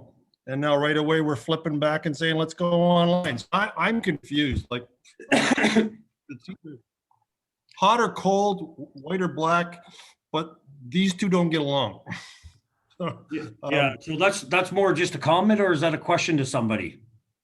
Well, it just seems like one's contradicting the other, and they were doing it within 15 minutes of each other. Nobody picked up on it. I'm thinking, great, we can phone in. We've got something left. And all of a sudden the comment was, well, let's take that away. And then we're saying, well, we could have access to seniors, but no, we don't. We're just using the website. I appreciate that. She's Cheryl Ganand, and then, sorry, Cheryl, Councillor Ganand, and then Councillor Bradrick, if Cheryl doesn't answer, or, yeah, go ahead. Okay, well, thank you, Mr. Chair. Through you to Councillor Rayner. I think that they're sort of the same, but not really. Families who are looking to register for camp, as Councillor Bradrick asked, they are very tech savvy. Those parents can get online and register their kids in a flash. I think that we still just need to give out public information about whether the walking track is open for seniors. The region has been actually keeping the seniors exercise program going online, and I'm sure that they will be in touch with people when they're ready to restart seniors programs. So I understand what you're saying, but I think that we're just looking at two different groups of people. But thanks. I was thinking, excuse me, I was thinking maybe if grandma or grandpa wanted to call to get the grandkid in, they just use the phone. That's what I was looking at. I wasn't necessarily the grandchildren will help grandma and grandpa on that one. They're probably more tech savvy than even our generation. You know what I mean? Yes, I think I think these kids get they want to get on camp, they'll figure it out before grandma and grandpa will. So Councillor Bradrick, go ahead. Yes, not to complicate anything, but we would always want to look at a diverse opportunities for registration of any programs. So be it that people go online, but can also call in or drop in to register. You know, people, we don't want to be inhibitive of anybody's ability to join a program. Maybe they don't have a computer or a cell phone. So, you know, those opportunities would always have to be taken into consideration if there was, I would assume, never go totally online. Yeah, and I don't think they don't go totally online. There's always a number to call as well, I believe. So I think we do a good job of communicating with everybody as best we can with every program. So good. Okay, so get back here. So we're on talking about number 2, and I need a mover and a seconder to accept them now. Or do we just vote on accepting them? Sorry, we need a mover, right? Mr. Chair, the mover was Councillor Bradrick. You do need a second, as far as I can tell. That's what I was wondering. Thank you. So we need a seconder on that. Councillor Riley.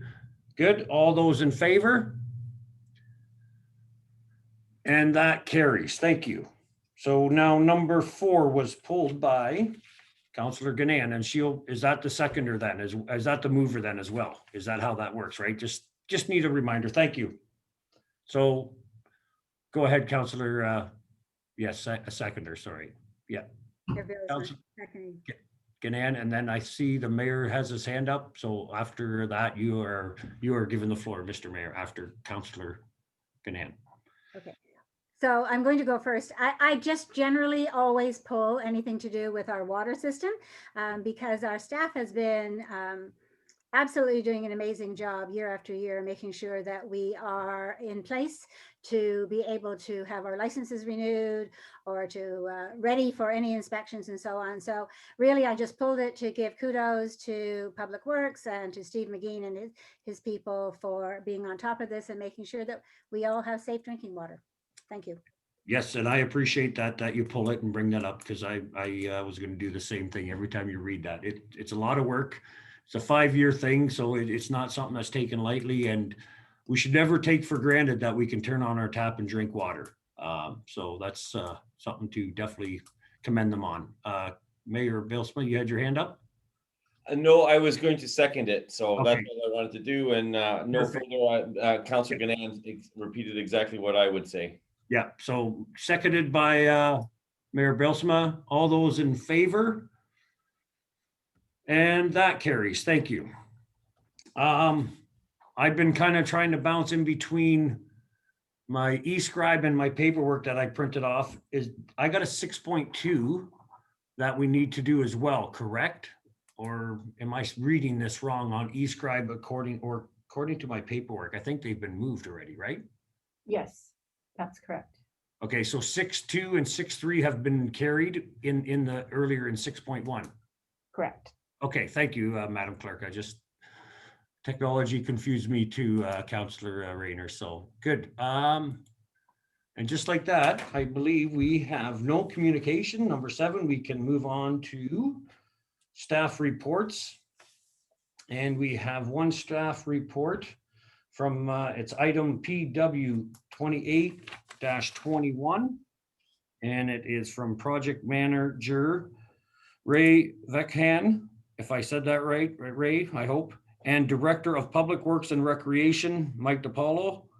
And the recommendation is that report RFWPW-16-2021 regarding St. Anne's Road Reconstruction Consultant Services, Municipal Class EA Study and Preliminary Design RFP Award dated June 21, 21 be received, and 2, that council awards the RFP to Carrie T. Howe Engineering Limited for the St. Anne's Road Reconstruction Consultant Services Municipal Class EA Study and Preliminary Design Project in the amount of $147,700 excluding HST, and 3, that council approved the project cost in the total amount of $185,000, which includes professional engineering services, a 15 contingency, net HST and other project costs, and that a bylaw be passed to authorize the mayor and clerk to enter into agreement with Carrie T. Howe Engineering Limited. I need a mover for that. Councillor Trombetta and a seconder. I see we'll do Councillor Bradrick. Any comments or questions? Seeing none, I just thought I'd like to say that good to see that this is moving forward. This project was something that I think the community in St. Anne's is looking forward to, and it's going to be the biggest project in St. Anne's history probably in a long time. So that's good to see. So yeah, just glad that it's moving forward, and thank you to the Public Works for this. So I will call in question all those in favor, and that carries. Good. I'm gonna guess that there's no items of other business, but I still will ask that. Item PW 29-21, members of council regarding other business items of an informative nature. Councillor Trombetta, we have a hand up. Thank you. Go ahead. Thank you, Mr. Chair. Last week, we received an email from Jackie in regards to Hamilton's master truck route plan. Can I just wait there? That's going to be brought up in new business. Oh, sorry, I didn't see that on my agenda. I have the No PDF problem. form in front of it. Okay, sorry about that. Okay, I can wait. No and discuss problem. that. Yeah. Yeah, perfect. So no one else then? Councillor Ganan, go ahead. I see your hand up. Yeah, just a quick reminder, I waited for this in case people hadn't seen it.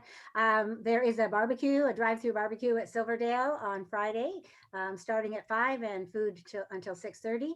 I understand Mayor Bylsma will be cooking along with my husband, and I don't know about Albert. I think Albert was being asked to, not sure if he's doing that. And Councillor Bradrick is attending a Ward 2 thing with me, and we'll be greeting and serving drinks. And it's something that John and I have helped at for a great many years, long before I was ever on council. So we're always glad to support their fundraiser. So that's it. Thank you. Yeah, thanks. I seen the flyer come in the mail, and I'm just going to say thanks for not bugging Harold Jogger to help out there. I definitely, when I'm going out for supper with my family, my wife needs me. So, and try to get there before we do, everybody. Thank you. Thank you for that, Councillor Ganan.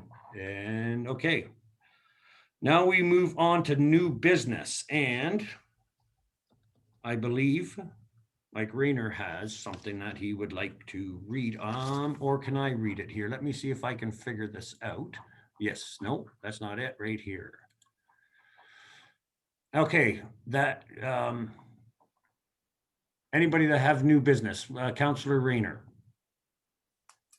Yes, I'd like to put a resolution forward needing the support of committee with regards for discussion on a master plan truck route that was proposed by the city of Hamilton. Can I have a seconder for that? I think there we have Jason Trombetta, because you brought it up earlier. We'll let you move that as seconded. So that is on the floor. Then I will. Mr. First, Chair, yeah. is it? I think we have to We vote. need to vote on it. Sorry, yes. And we can go back to a first and second. Okay. Everybody in favor? Sorry. And that carries. Good. And we will let Councillor Rayner go ahead, sir. Thank you. Members of committee, I got a call Friday night from a gentleman that was very upset on Westbrook Road. He received a letter from the city of Hamilton indicating that there was a master plan truck route proposed for Westbrook Road, and the meeting on June the 24th to discuss this. And he said, certainly not for this. We'd like to know if there's anything that the township can do about it. As most people know, Westbrook Road is a jointly owned road. The middle of the road to the west belongs to Hamilton. The middle of the road to the right or the east belongs to West Lincoln.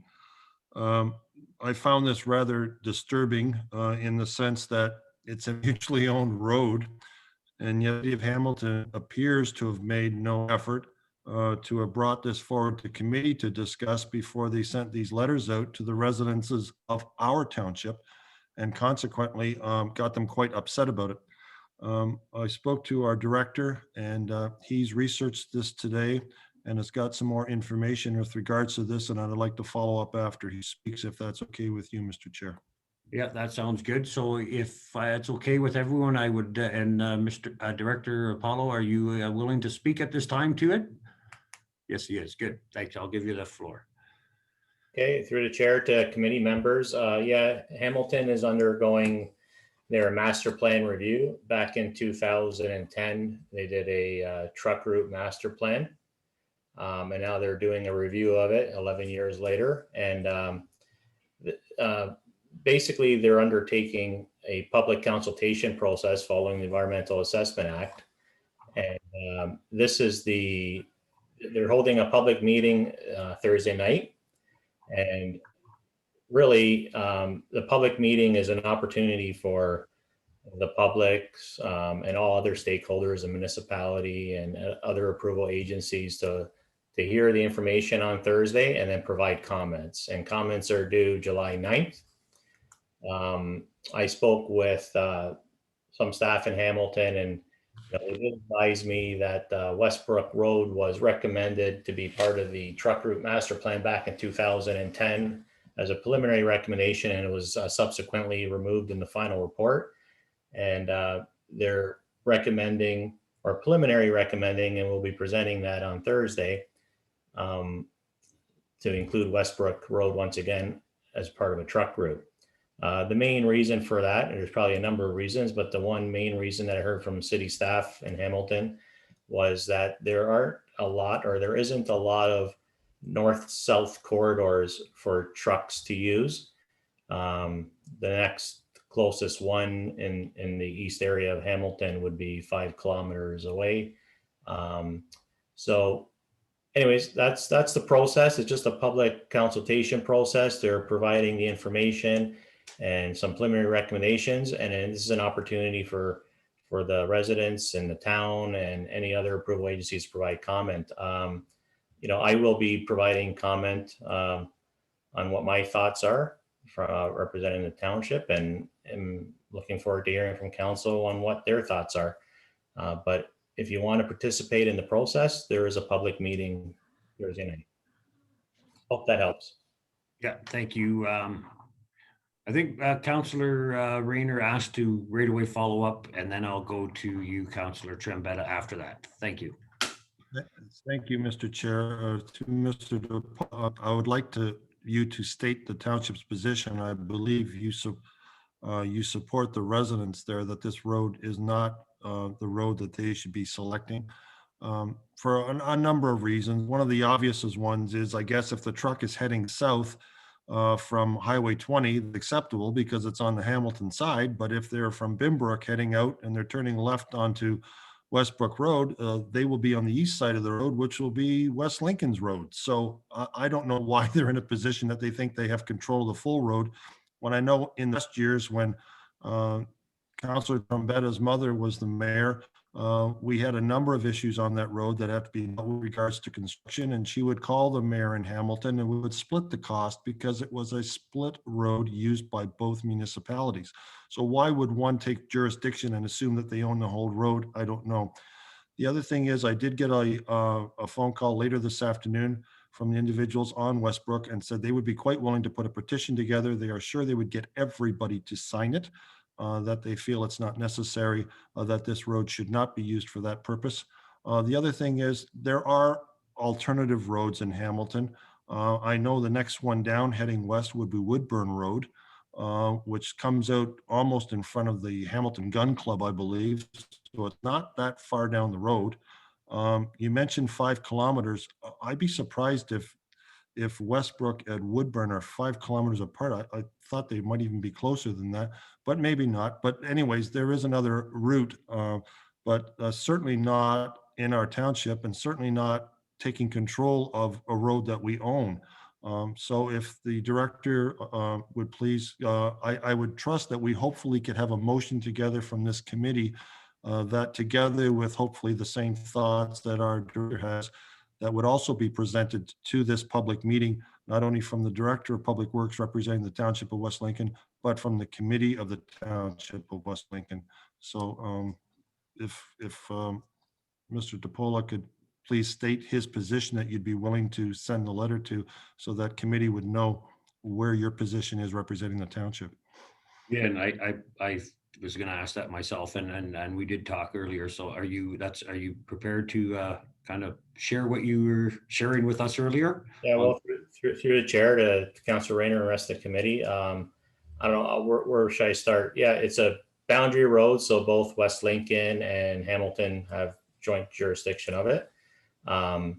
So that's an accurate statement. I believe, my first comment to Hamilton is going to be that, the town, in order for this to be a truck route, the master plan is going to identify what kind of infrastructure improvements would be necessary before it gets deemed as a truck route. So my initial comment to that to Hamilton would be that, the Township of West Lincoln just doesn't have the resources to,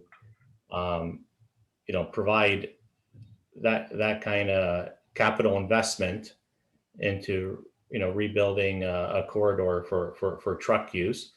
That'll be the first obvious comment that I'll be making, as well as the ongoing maintenance of that type of infrastructure. And as Councillor Rayner said, there's other options that should be explored. I don't know that a truck route a designated truck route in our township is appropriate at this time. If it does get designated as a truck route, then perhaps Hamilton and Niagara region should be taking ownership of this road. So those are kind of my initial thoughts, but I wanted to participate in a public information center and see what information they're sharing before I make my final comments to them. Yeah, thank you for that. Councillor Trombetta, you had your hand up earlier. Yeah, thank you, Mr. Chair. I agree with Councillor Rayner here. That I live around the corner from Westbrook Road. I drive that road almost every other day. That's the outlet to Hamilton there. That road there, there's a stretch that goes from 20 Road to that goes north past Golf Club and then hits Highway 20. That area there is a very tight corridor there. Houses are along both sides. A lot of overgrown with trees. Actually, it's really picturesque. Actually, I hope to be honest with you, it's actually, if you actually know, Westbrook Road is a really well-known road, and it's picturesque. And for those homes that are around there, especially in the fall time, it's a really nice area to drive. You know, I know there's two structures that go over there. There's one over the 20 Mile Creek, and there's another one further down. I know the structure over the 20 Mile Creek, that bridge span, it's a big bridge. I know there's some issues there going on, that they're constantly filling it with asphalt because of some maintenance issues there. The road is in terrible shape. You know, if this becomes a master truck route plan, there's going to be a heavy cost burden on the taxpayers, because they're going to try to flip the bill and put it on us as well, which I think that is not warranted for the township of West Lincoln. You know, that is a nice area to drive. That those homes have been there for a long time, and to have trucks running up and down. There's multiple roads Hamilton can have. There's Hendershot Road. There's even 56, which they've done a lot of improvements to get trucks up and down, and then they can cut across, you know, White Church and come up Silver. They can come that way. I don't understand why they're thinking of this, but the financial implications that can be put on this municipality, you know, in the future when they do decide to do this, I know, speaking with, I did receive a call back from a member from Hamilton. In speaking with this, they did mention that it's very preliminary, but, you know, it's in the cards. And if this happens, it might happen in a future council. If we don't do something now, it's going to be really, you know, heavily put on our tax base.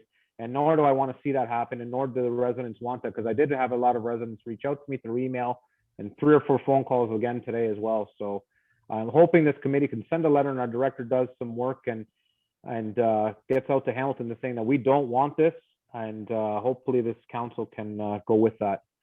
Those are my comments, and thank you for listening to me. Thank you, Mr. Chair. Yeah, no problem. Councillor Riley, I see your hand up. Go ahead, sir. Thank you, Mr. Chair. I have no problem sending a letter, but from what I'm understanding here, this sounds like it's no different than some of the community improvement plans that we have, or the picks that we have, and just trying to explore. I feel like there's an undertone of obviously concern that this is definitely going to happen, when I think they're just looking into this. And as we have to do everything, they can't just write stuff off. I have no problem, again, sending a letter of not supporting that. I also find it hard to believe that if they decide to change that road, that we're automatically muscled into that, especially considering that, you know, the tax burden it would drop onto our taxpayers. I think we really need to let the director, I guess, go whatever his intention is, whether it's to go to the meeting or participate in it. But I kind of feel like we're putting the cart before the horse here, and we're just assuming this is what's going to happen. And so again, like I feel like we've just I've got the flyer in the mail as well, and I think it's just a preliminary thing. We do it ourselves when we're doing the community master plan. Everyone got stuff in there, and there's no point where we saying what was going to happen. It was like, here are the things that could happen, and I think they're just keeping that in the loop. So I know Councilor Rayner was concerned that this had come to him and we didn't get a heads up. I don't think that was an intention by any means to kind of blindside us in any capacity. I feel like they're just doing what their process is. And at some point, they probably would have had to come to us, I imagine, because especially since we share the road with them, they certainly can't just go and do the development and give us a bill for it either. So I think our approach is, if we want to send a letter, I fully support that, just acknowledging our intent, which is not to proceed with that, so that they hopefully will just remove it from topic of conversation. But at the same time, just to kind of, I think, put some minds at ease, I think, you know, this is just the beginning, and to assume probably dozens of roads that are under consideration, to assume that one's going to be it. I think it's just a little premature, but at the same time, it never hurts to really voice that concern now. So my question to you, Mr. Chair, to Councilor Rayner, do you have a letter prepared that you would like us to endorse at this time, or a statement? Through you, Mr. Chair, I haven't put anything together at this point. I just wanted to get the consensus of members of committee with regards to what's going on here. And then maybe together we can formulate something that would be effective. I'm sure it wouldn't take very long. But the only other comment I have to what yet to say, if I may, Mr. Chair, through what Councillor Riley said. The thing that gets me the most is they've got people upset in our township for something they're doing and we weren't informed. If I was doing this, I would have went to the Township of West Lincoln first. Had I got their blessing or an interest that they would like to work with us, then I would have said, okay, send a letter out to our people. But you've sent a letter out to our residents, got them all riled up, and we haven't even been formally presented with anything. I know it's only in the initial stage, but if you don't nip it in the bud, it could get a lot worse. But there's also etiquette and a proper procedure way to do it. And I would say, to me, it would have been inform the Township of West Lincoln first. If you get their blessing, then go to their residents. Don't do it the other way, because all we got was backlash all weekend. Backlash that we didn't need, backlash that we didn't understand until our director made some phone calls this morning. So if the council would like to put together something that would support the director, I'm all in favor of that tonight. So, Mr. Chair, if I could just make one more comment. I think what they did was the very thing you asked, and just to kind of make it very clear, I think they went about their own way and they included us in the conversation. I get it that you kind of wish you were given more of a heads up, so maybe we were more prepared to how to respond to our residents. But again, I don't see what they did to be outrageous. I get it. I understand the etiquette that you're hoping for is that they would have given us maybe a little extra courtesy of what they were going to consider.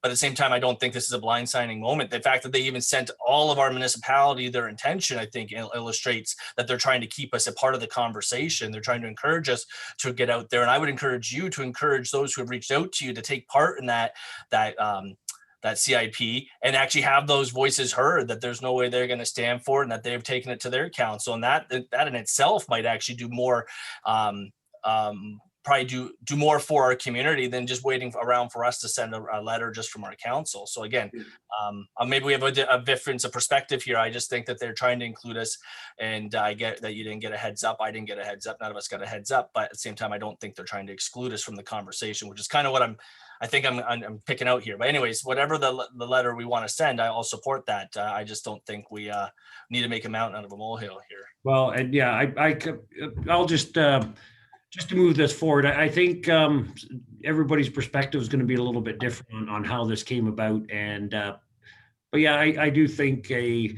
neighboring municipality, when they're going to talk about a road that you partnership with, and then you have residents, I didn't hear anything about it till today, so it wasn't communicated maybe at the best way it could have been. And I think that's what both our councillors of the other of ward have said, that Councillor Trombetta and Rayner. So I think we keep this pretty straightforward and simple.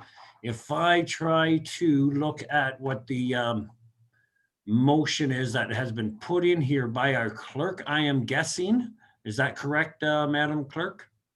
Yes, Mr. Chair, that is Okay. correct.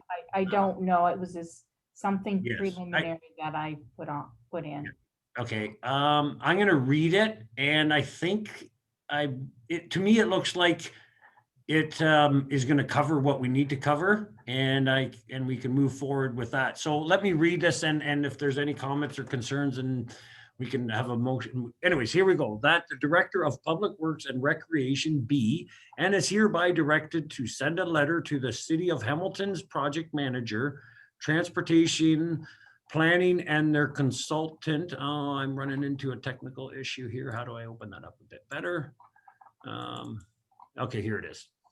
And their consultant by no later than July 9th, 2021, advising of the Township of West Lincoln's concerns and comments as it relates to the City of Hamilton's draft new truck route master plan and proposed truck route network and implication strategies, and that a copy of this letter be forwarded to Cheryl Ryle, sorry, hopefully I said that right, Niagara Region Director of Transportation Service Division, Public Works, Ron Tripp, Niagara Region Acting Chief Administrative Officer, and Regional Councillor Albert Witteveen. Do I have a mover for that? Councillor Trombetta, and a seconder? Councillor Rayner. Any comments or questions? Councillor Rayner, go ahead. Yeah, further to what Councillor Riley was saying, I understand in a way where he's coming from, but to me, this was also together with a very infamous group that participates a lot in what goes on in this township, was the IBI group. Okay. But yeah, they come to our council and they make an appointment and they make a presentation. So to me, there was no difference here that if Hamilton was interested in doing this and it was a shared road, that in the best interest and respect for the people that live next to you, they should have called and made an appointment and made a presentation. And therefore we would have been, as you said, Mr. Chair, you weren't aware of it till today. Well, we should have been aware of it through the normal political process, which they're going through now. Through our council, we would have had a presentation by the IBI group. And then when the letter went out to these people on the weekend, we would have been aware of it and we would have had our position already established. We almost got blindsided by this. I know you did. You didn't find out till today. That's not a good way to have good relations between two municipalities, in my opinion. Yeah.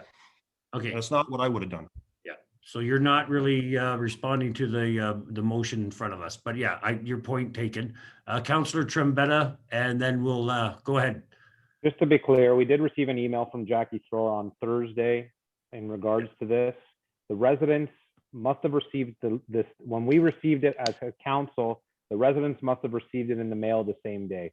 So I'm kind of agree a little bit with Councilor Rayner's saying, like we kind of got it the same day. We didn't know how to respond. It was kind of, I didn't get a chance to read the email, and then I got a call from the resident, and then went flipped back to the emails to kind of reference it. So the timing could have been a little bit better on Hamilton's part. I kind of agree. So just wanted to make that comment there. Thank you, Mr. Chair. Good. Okay, Councillor Ganan, are you speaking to the motion in front of us? Yes, Mr. Perfect. Chair. Yes. I would. The topic is okay, so they can talk about it. But further to the motion, what I like about it is Hamilton is actually a region, you know. So it is a city. I grew up in that city, but it now is a region, and so I really do think that probably some of this discussion will take place at the regional level as well. So I was happy to see that it was going to Ron Tripp and also to Carolyn Royale. I think that's important that they are in this loop as well. They may be more in the loop than we're aware of if this was happening, and you know, they may very well already be in talks with Hamilton in some way. But the fact that it affects West Lincoln and our residents is also important. I think further to that, I certainly support the motion and the resolution, but I also think that the councillors of Ward 1 need to make sure that you are encouraging the residents who reach out to you to actually take part in the process. This is their opportunity to have a say. And sure, they need to be doing that, because that's the opportunity that will be lost. Yes, we need our director to have input on behalf of the municipality, but boy, you know, those residents have more clout than they realize in terms of what they have to say. So thank you. Yeah, no, thank you for the comments there. And I'm just going to put a little comment in here because trucks are always dear to my heart for some reason. And we as, you need trucks to get to places. And I think what the city is looking at is it's Highway 20 to the Silver Street. There's 56, but then that's where their point was. And this is not to defend them or anything, but then the next road is into Smithville, right? To get to Silver Street as an official truck route. So this is actually myself. I actually would say I would be interested in the region, and that's why I like how this letter is. I would be interested in the region and the city talking about what possibility is there, because we have trucks coming into Smithville, trying to get around Smithville, and we know what road they're taking and getting over and then getting to Silver Street. So this is just another option that Hamilton's looking at. And I think it's correct that we put it over to the region, and the public has their say. But at the end of the day, trucks need to move around too. We need food, we need diapers, we need medical stuff, right? So there's that balance, and I'm glad to see that the Hamilton is kind of thinking something out this way. But I agree, it should have been done a little bit better with our staff and ourselves. But I like that it's a region. This is something that maybe you should also have a talk to about, and that's good. So I'm gonna say we have we have two people that approved this motion. Moved it and seconded. That's Councillor Trombetta and Rayner. And I'm going to call the vote unless we have anybody else that wants to say anything quickly. It doesn't look like it. Good. So I'm going to call the vote. All those in favor? And that carries. I keep forgetting to vote myself. So thank you, Director, for putting this together kind of last moment, and also for the guys bringing this forward. But good, there is. I'm going to quickly go back to here, try to open this up a bit better. I don't think there's any confidential matters.